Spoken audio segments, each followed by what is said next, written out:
Welcome to everybody.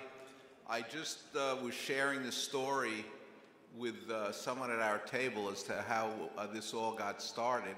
And it started with me sitting next to Allan Rubenstein on a plane going to Florida. And he told me what he did was research in this area, and that he was interested in starting some kind of group, and he started asking me questions since I was a lawyer about foundations, etc. And to make a long story short, he got me interested, and together we started the organization together with Lynne Ann Courtemanche, which we never envisioned would grow to this success, but thrilled it did, and hope that we, during our near future, see the end of this disease. Good job. So, 40 years ago, there were only a handful of people in the entire world who had written knowledgeably about NF, and several of them had died in the 19th century. Luckily, one of the handful of people was Dr. Francis Collins, who was not only warm and breathing, but had some good ideas about applying the technology of what was then a relatively new field, molecular genetics, to the study of NF. The field was still young enough that 12 years later, in 1990, when Dr. Collins led one of the two teams to discover the NF1 gene, the New York Times carried it as front page news. And by the way, no one accused it of being false news or fake news. The foundation in those early years encouraged, helped finance, and coordinate this discovery. The Children's Tumor Foundation continues to be at the center of research, which over the past 40 years has provided hope to thousands of people and their families worldwide who have NF. We're just now entering an era where we finally have medications in clinical trials, which actually help some of the numerous complications of NF. I won't be around in another 40 years. I do hope to be here in 10 years to celebrate the 50th anniversary of the foundation, when we should have several approved drugs for NF. There is a whole new generation of young, bright clinicians, scientists, and now people in pharmaceutical companies who are working on NF. I will be attending, along with 7 of my colleagues from NYU, an international conference in Europe on NF in 2 weeks, where there will be over 800 registrants.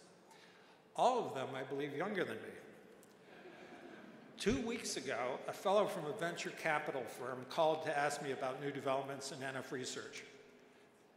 His firm was interested in drug development, investing for NF. I said to him, "Where were you 15 years ago when I was raising money for a biotech company focused on NF?" He told me he was a freshman in college at the time. So I now would like to mention some of the people who were important in the early years of the foundation. Felice Yar. Do we have a photograph of Felice? Okay, well, she was one of the first people in the world to receive training in genetic counseling. I recruited her to become the first executive director of the foundation. Joan Engel became chairman of the board of the foundation after Lynne Courtemanche started it. She substantially contributed to professionalizing and expanding the foundation. She sadly passed away recently. Her son, Ken Rudd, is a current member of the CTF board. Dr. Jane Halpern, who's here tonight, became the first genetic counselor in the world to work full-time on NF at the clinic I started at Mount Sinai Hospital. She subsequently got a PhD in clinical psychology and now is an assistant professor at Columbia University and a co-director of the Columbia University Psychoanalytic Institute. I think she thought I had some good ideas. We were married in 1992. So, thank you. Lynne Courtemanche. Do we have a photograph of Lynne? Okay, so she's living with NF. She was a nurse at Mount Sinai who started the foundation. She unfortunately couldn't be here tonight.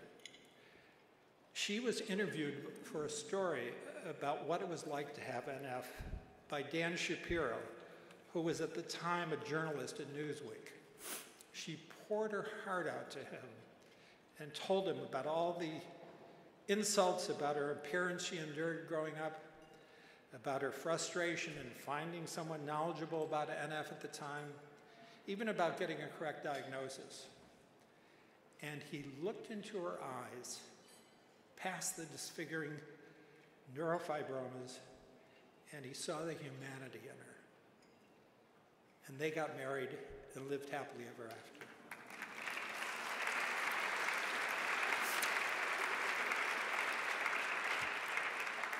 It's a nice story. So I think that's what we need to sustain us for the next 40 years. Some good ideas and to recognize the basic humanity of everyone who has NF. Thank you for listening to my reminiscence.